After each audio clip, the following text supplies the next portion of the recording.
Today we are doing a required practical, which is chromatography, and we are going to investigate how paper chromatography can be used to separate and tell the difference between coloured substances and calculate the RF values. Okay, so that is what we're covering today.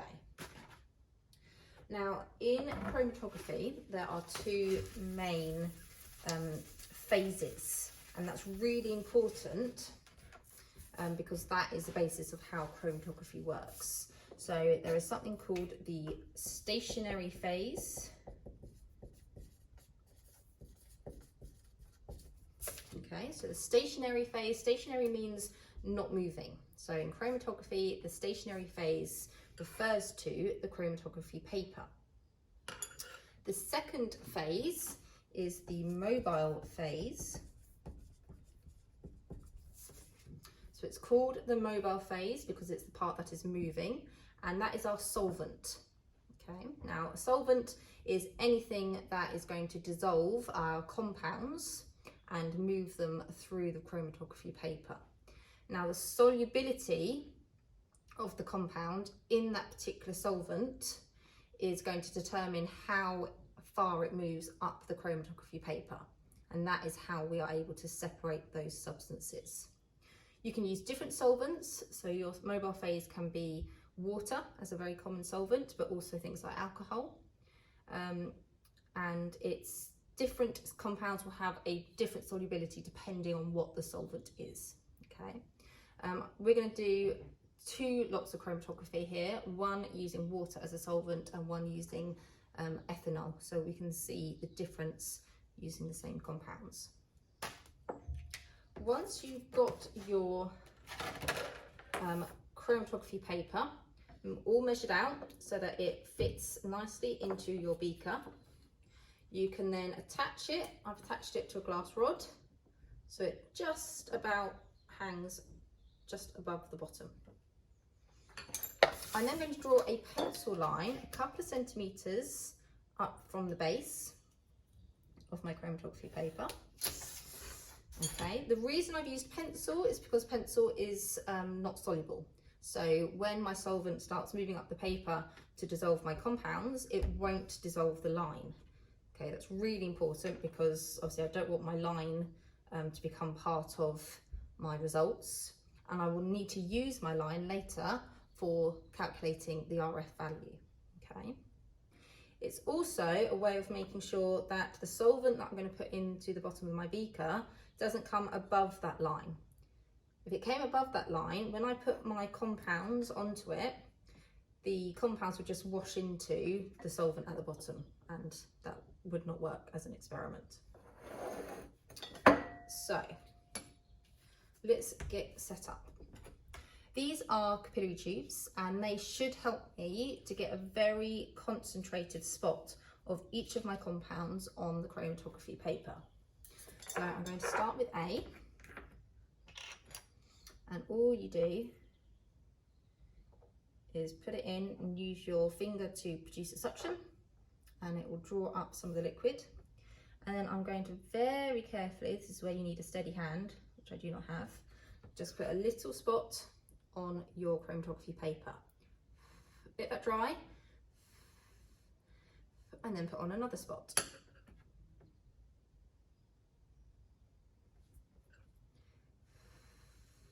Let that dry, and keep going, so that eventually you have a nice small spot of your compound which is nice and concentrated. You want to try and get a lot of the compound on there without making it become too big. So you want it to concentrate.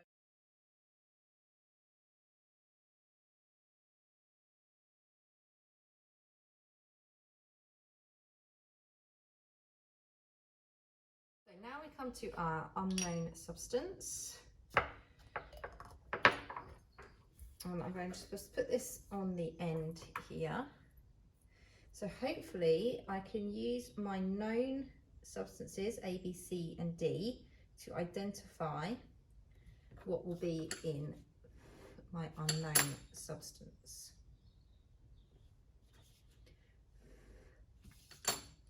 So you can see I have tried to get all the spots similar size.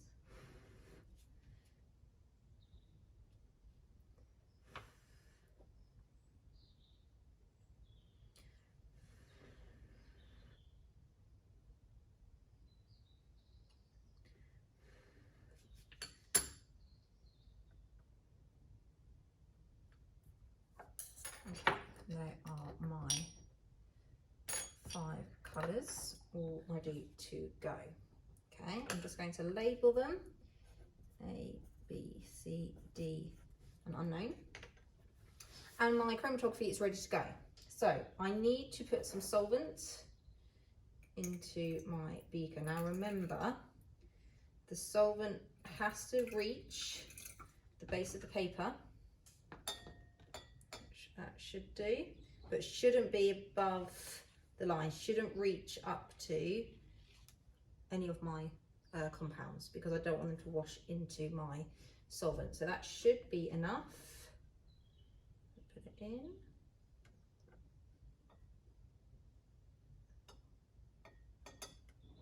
There we go.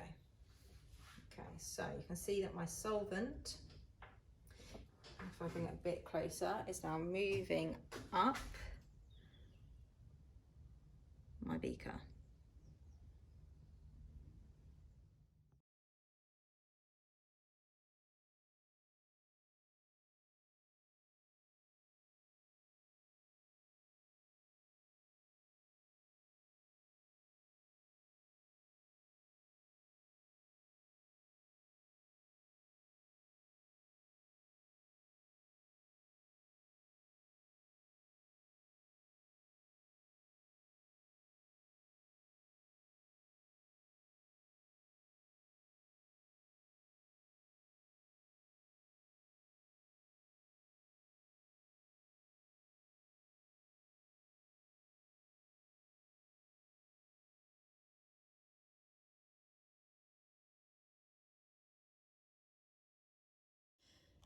Okay, so now that my solvent has moved all the way up my chromatography paper, I'm going to take it out and allow it to dry. I'm going to put it in here to dry, which is just an empty beaker. Once it is dry, I can then start using it to calculate an RF value.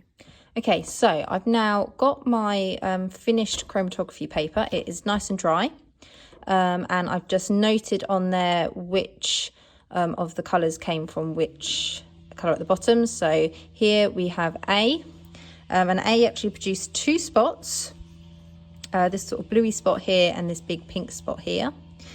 B has not produced any spot. C moved off in a very funny direction and has produced this spot here. D also produced 2 spots, and U has produced this spot here. Now, once I've got this, I can start to figure out my RF value for each of the spots. Okay, so for example, I would measure the distance the solvent has moved and the distance the spot has moved, and do the distance moved by my substance, that's my spot, divided by my distance moved by my solvent, and that will give me my RF value for each of these. So let's have a go at doing that. Now, because this is not quite straight, I'm going to measure my solvent distance individually. So for A, I'm going to measure from the top of the line to my pencil line, and that is 9.1. I've got 2 spots. I'm going to go to the centre of each spot, down to my pencil line, and my first one is 9.5. Just going to put a B to remind me that it's the blue one, and 6.9 for that pink one.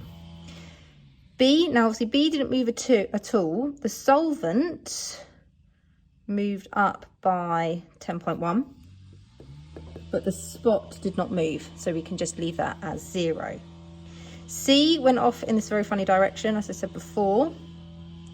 So I'm going to measure from about halfway in between, so 10.2 on my solvent front, and middle of my spots is about 9.7 for C. D, my solvent front moved 10.4. My spot, again, I've got 2 spots, so I'm going to go to the middle of this blue spot first. Looks like 9.9 for the blue one, and my pink is 7.7. And then finally my unknown sample moved up by 10.5, and the middle of that spot 10.1. Okay, so now I have done my calculations, I can calculate my RF value. So distance moved by substance divided by distance moved by solvent. So A, 9.5 divided by 9.1, go for 1.04 for the first one. 6.9 divided by 9.1 will give us 0.76 for the second one. 10.1 divided by nothing, so you can't do, so I'm just going to leave that blank because you can't divide by 0. 10 point,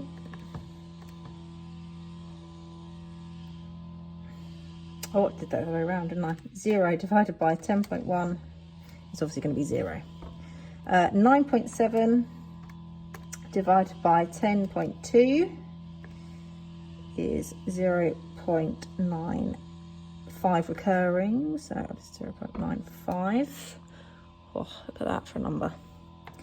Next one, D, so we've got 2 spots again, so we've got 9.9 divided by 10.4 to give you 0.95, and then 7.7 divided by 10.4 to give you 0.74.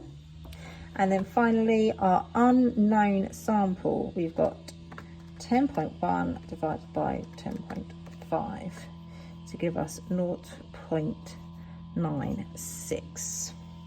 Okay, so they are our results, okay, and our RF values. Now I can use this chromatography to well, it can tell me a lot of different things. Okay, for a start, it can show us that A and D are most definitely mixtures because we've got more than one spot being shown on our chromatography paper. So they are both mixtures. The unknown sample and C have less colours in them because we've really only got these 2 clear spots. Okay. B, now the reason that B hasn't moved is that it is not soluble. Okay, so B is not soluble in this solvent, so that is why it has not moved up, because it hasn't been able to dissolve into my solvent, so it hasn't been able to be carried up the chromatography paper. Okay, so B is not soluble, and that is the reason why it hasn't moved up. Now, if I wanted to use this to identify you, the unknown sample has been made up of a mixture of A, B, C or D. Okay, and we have to basically try and figure out, using these results, which one it is. Now you could do that by eye, but you could also use the RF values. So my RF value for you is 0.96. Okay, the only other 2 that are similar to that are C and D. So C had 0.95 and D also had 0.95. So that is very close to 0.96. So you could therefore definitely say that our unknown sample has definitely got C within it. Okay, you could probably not say it had D because D also has this big pink spot, which our unknown sample doesn't have. So we're using our results, looking at similarities, and also using our RF values to give us those answers. So the unknown sample is most likely to be C, or maybe a mixture of C and D. You could also say that actually A and D are very similar as well. So both had 0.74, 0.76, so they are very similar. So these two inks are also going to be very, very similar. Okay, not quite the same, but very, very similar. So that is how you would use chromatography to investigate different substances and how to calculate their RF values. Now, if you remember, I said right at the beginning that different solvents could produce different RF values. So I have started using the same compounds, the same colours, but using a different solvent. So I will just show you how that's going now. Here we go. So again, I've got A, B, C, D and U, and this time I am using ethanol as my solvent. Ethanol is flammable, so I've made sure there are no fire hazards around. And you can see already that the way the solvent is interacting with those compounds is a lot different to the way the distilled water interacted with them. And that is going to change our RF values.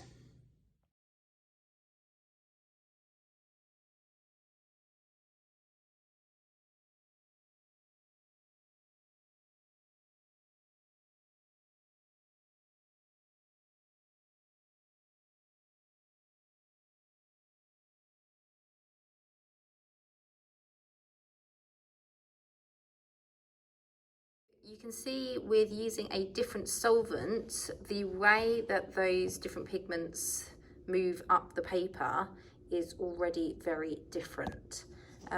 B is still not soluble in this solvent either, so B still hasn't moved. And then you can just see at the very top, you've got spots sort of starting to appear. Okay, I'm going to leave that for a bit longer, and hopefully by the end of the day, it might have actually completed, and we can see the difference between our first chromatography with water and this chromatography with alcohol.